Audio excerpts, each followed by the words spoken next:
In this episode of Trekking Through Compliance, we take up the Lights of Zetar. Compliance, the final frontier. Tom Fox is the voyager of Trekking Through Compliance. His mission? To explore the original series and seek out and share what it can teach you about compliance. Here's your host, Tom Fox.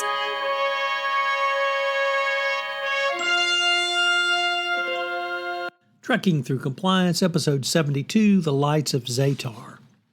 In this episode of Trekking Through Compliance, we consider the episode The Lights of Zetar, which aired on January 31, 1969, and occurred on stardate 5725.3. On its way to the Memory Alpha planetoid, the storehouse of all cultural, history, and scientific knowledge of the Federation, sensors detect a strange storm. The storm is traveling at a speed of warp 2.6, indicating that it cannot be a natural phenomenon. The storm heads right for the Enterprise, penetrating the shield and attacking different centers of the brain in different crew members. Uhura could not move her hands, Chekhov could not turn his eyes, and Sulu could not speak. However, Lieutenant Mira Romaine on board the Enterprise to oversee transmission of data newly gathered by the Enterprise to Memory Alpha seems the hardest hit, much to the concern of Scotty, who is head over heels in love with Mira. She faints. When McCoy revives her, she makes strange growling noises and then seems to be normal again. However, she then refuses to cooperate with McCoy when he attempts to examine her. The storm then heads for the shieldless Memory Alpha, killing all of those who are aboard the planetoid and burning out the central memory core. A true disaster for the Federation. Kirk, Spock, McCoy, and Scott beam down to see what damage has been done and see a scene of which Mira has had a premonition. The landing party finds one technician alive, but this technician begins making strange growling noises, turns a series of colors, then dies of a brain hemorrhage. Mira is then beamed down, and she warns everyone to return to the Enterprise because the storm is returning. Scans from the Enterprise confirm this, and the landing party returns to the ship. Mira is suspended in transit, but she subsequently is beamed aboard. Further scans of the storm indicate that it is composed of 10 separate life units. Kirk tries to communicate with it with the universal translator, but receives no response. As the storm draws closer, Mira has another vision. Kirk fires phasers across the storm's path, but again elicits no response. He then fires directly at the storm, but this action causes Mira to crumple, causing Scott to become alarmed and forcing Kirk to desist from further firing. A thorough analysis of Mira's records show that she has extremely flexible responses to new learning situations. A Steinman analysis shows nothing unusual, but a hyperencephalogram shows Mira's brain circuitry pattern to have been altered to match those from the latest tracking of the aliens. This also seems to explain her visions, and Mira reveals that she had one additional vision, that of Scotty dying. In an attempt to rid Mira of the alien influence before the aliens attack again, Kirk rushes her to the gravity/pressure chamber. The aliens attack too soon, however, and Mira becomes completely possessed.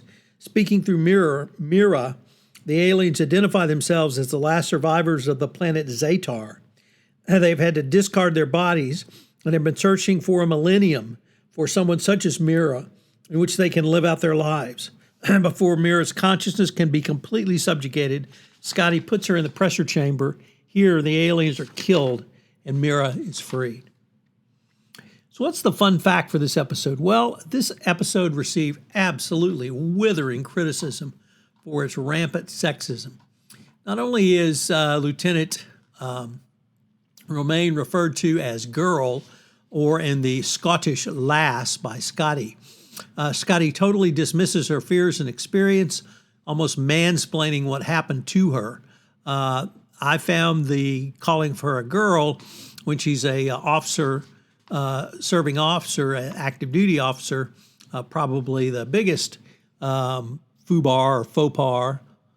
But Scotty, many commentators seemed she was the damsel in distress, which was interesting because there was a woman named Linda Wynn, and she wrote a whole blog defending the Lights of Zetar.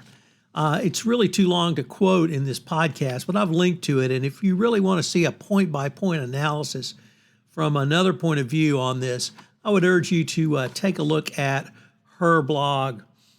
She really finds it to be an incredibly poignant love story by an older man who has been wedded to his job and indeed to the enterprise for most of his professional life, falling head over heels with not only a brilliant colleague, but a beautiful younger woman. So it's an interesting take.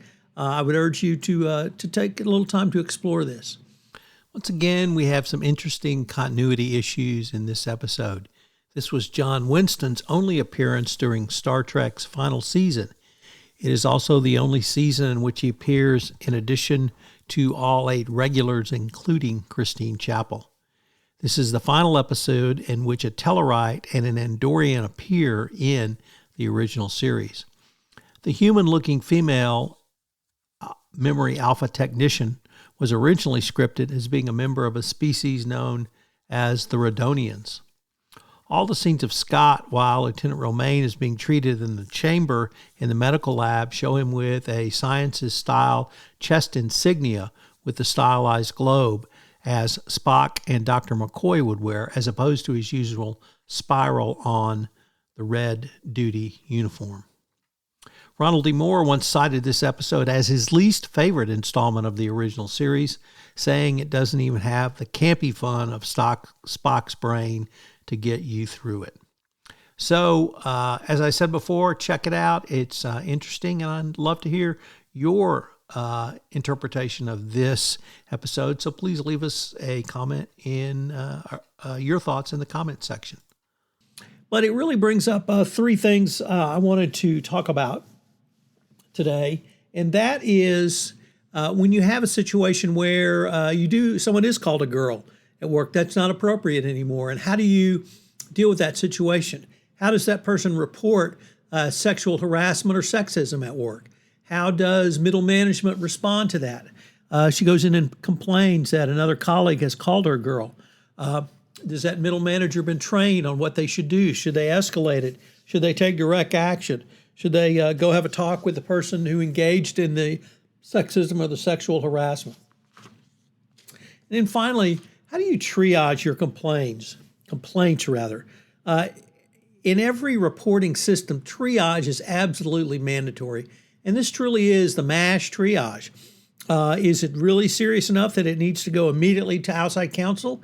Well, if it's a senior executive or a board of directors, it may well need to. If it's something less than that, do you have an investigative team that has an investigative protocol in place so that you can handle it? What's the key element or the common element from all these? Well, the common element is that you have something in place and you planned and you prepared and you're not trying to write something literally at the last minute. So I hope you will have that in place and you'll have trained your middle managers on what to do when the complaint comes in. Hope you'll join me tomorrow when we have yet another one of my favorites from the original series, Requiem for Methuselah. If you enjoyed this episode of Trekking Through Compliance, you can help it grow by sharing it with the biggest Trek fan you know.